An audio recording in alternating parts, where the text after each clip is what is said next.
ಇನ್ನು ಮಿಥುನ ರಾಶಿಯ ವಾರ ಭವಿಷ್ಯದ ಬಗ್ಗೆ ತಿಳಿಸ್ಕೊಡಿ ಗುರುಜಿ.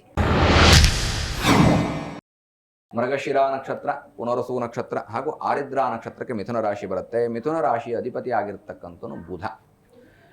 ಬುಧಸ್ಯ ಬುದ್ಧಿರ್ಬಲಂ ಅನ್ನೋದಾಗಿ ಶಾಸ್ತ್ರ ಹೇಳುತ್ತೆ. ಬುಧಂ ನಾರಾಯಣಂ ವಿಂದ್ಯಾತ್, ಮಹಾವಿಷ್ಣುವಿನ ಯೋಗ ಮತ್ತು ಬುದ್ಧಿರ್ಬಲವನ್ನು ನೀಡತಕ್ಕಂಥವನು ಬುಧ ಅನ್ನೋದಾಗಿ. ಅಂದರೆ ಮನುಷ್ಯ ಬ್ರಿಲಿಯಂಟ್ ಆಗಿರಬೇಕು ಅಂದರೆ ಜಾತಕದಲ್ಲಿ ಬುಧ ಚೆನ್ನಾಗಿರಬೇಕು ಅನ್ನೋದಾಗಿ ನಾವು ಜ್ಯೋತಿಷ್ಯ ಶಾಸ್ತ್ರದಲ್ಲಿ ಹೇಳ್ತೇವೆ. ಇಲ್ಲಿ ಬುಧ ಕ್ಲೇಶ ಅಥವಾ ಬುದ್ಧಿ ಕ್ಲೇಶ ಅಂತ ಶಾಸ್ತ್ರ ಹೇಳುತ್ತೆ. ಅಂದರೆ ಆ ರೀತಿಯಲ್ಲಿ ಗ್ರಹಗಳ ಚಲನೆ ಇದೆ. ಬುದ್ಧಿ ಕ್ಲೇಶ ಅಂದರೆ ಏನು? ಎಲ್ಲವನ್ನೂ ತಿಳಿದಿರ್ತೇವೆ, ಆದರೂ ಕೂಡ ಕೊನೆಯಲ್ಲಿ ಏನೋ ಒಂದು ತಪ್ಪು ನಿರ್ಧಾರಗಳನ್ನು ತೆಗೆದುಕೊಳ್ತಕ್ಕಂಥದ್ದು, ತಪ್ಪು ಮಾತುಗಳನ್ನ ಆಡ್ತಕ್ಕಂಥದ್ದು. ನಾನು ಹಾಗೆ ಮಾಡಬಾರ್ದಿತ್ತು. ಈ ಉದಾಹರಣೆಗೆ ವಿದ್ಯಾರ್ಥಿಗಳು ಎಕ್ಸಾಮ್ ಬರೀಲಿಕ್ಕೆ ಹೋದರೆ ನನಗೆ ಆ ಉತ್ತರ ಗೊತ್ತಿತ್ತು, ನಾನು ಮರ್ತುಬಿಟ್ಟು ಬಂದೆ ಅಂತ ಹೇಳುವಂತಹ ಸಾಧ್ಯತೆಗಳಿರುತ್ತೆ. ಇದನ್ನು ಬುದ್ಧಿ ಕ್ಲೇಶ ಅಂತ ಹೇಳ್ತೇವೆ. ಹಾಗಾಗಿ ಬುಧಂ ನಾರಾಯಣಂ ವಿಂದ್ಯಾತ್, ವಿಷ್ಣುವಿನ ಸ್ಮರಣೆ ಮಾಡಿಕೊಳ್ಳಿ. ಯಾವುದೇ ರೀತಿಯಾದಂತಹ ತಪ್ಪು ನಿರ್ಧಾರಗಳನ್ನು ತೆಗೆದುಕೊಳ್ತಕ್ಕಂತಹ ಸಾಧ್ಯತೆಗಳು ಕಡಿಮೆ ಆಗುತ್ತೆ.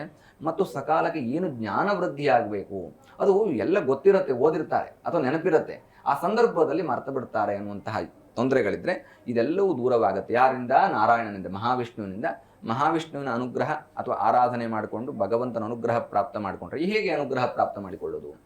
ಓಂ ನಮೋ ನಾರಾಯಣಾಯ ಅಂತ ಅಷ್ಟಾಕ್ಷರಿ ಮಂತ್ರ ಹೇಳ್ಕೋಬಹುದು. ಬಹಳ ಸಿಂಪಲ್ ಇವೆಲ್ಲವೇ. ಓಂ ನಮೋ ನಾರಾಯಣಾಯ ಅಷ್ಟಾಕ್ಷರ ಮಂತ್ರ 8 ದೋಷಗಳನ್ನು ಪರಿಹಾರ ಮಾಡಿ ಅಷ್ಟೈಶ್ವರ್ಯವನ್ನು ಕೊಡ್ತಕ್ಕಂತಹ ಮಂತ್ರ. ಹಾಗಾಗಿ ಅಷ್ಟಾಕ್ಷರ ಮಂತ್ರವನ್ನು ಹೇಳ್ಕೊಳ್ತಕ್ಕಂಥದ್ದು. ಸಾಧ್ಯ ಇದ್ರೆ ವಿಷ್ಣು ಸಹಸ್ರನಾಮ ಮಂತ್ರವನ್ನು ಹೇಳ್ಕೊಳ್ತಕ್ಕಂಥದ್ದು. ಅದರಲ್ಲೇ ಬರುತ್ತೆ, ಸಾಲಲ್ಲೇ ಬರುತ್ತೆ.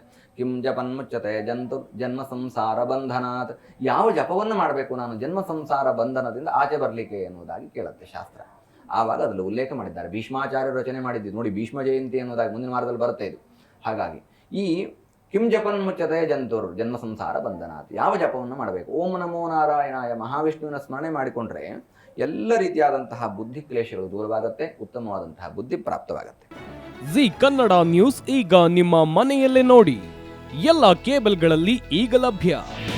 ನಿಮ್ಮ ನೆಚ್ಚಿನ ಜಿ ಕನ್ನಡ ನ್ಯೂಸ್ ಈಗ ಸನ್ ಡೈರೆಕ್ಟ್ ನಲ್ಲಿ number 292, Tata play number 1664, Jio TV number 1334, NXT digital number 30, in cable number 30, city networks 51, U digital number 162, GTPL number 17, Rockline telecommunications number 42, Shri Basaveshwara cable number 168, rural cable network 60, Vinayaka digital 57, Abhishek cable 821, city channel 53, Siddeshwara cable network 57, V4 digital Infotech 628, Surya digital networks 53, Gajanan digital number 836, Malnad Infotech private limited number 56, Metrocast number 830, Victory digital number 167ರಲ್ಲಿ ನೋಡಿ ಆನಂದಿಸಿ.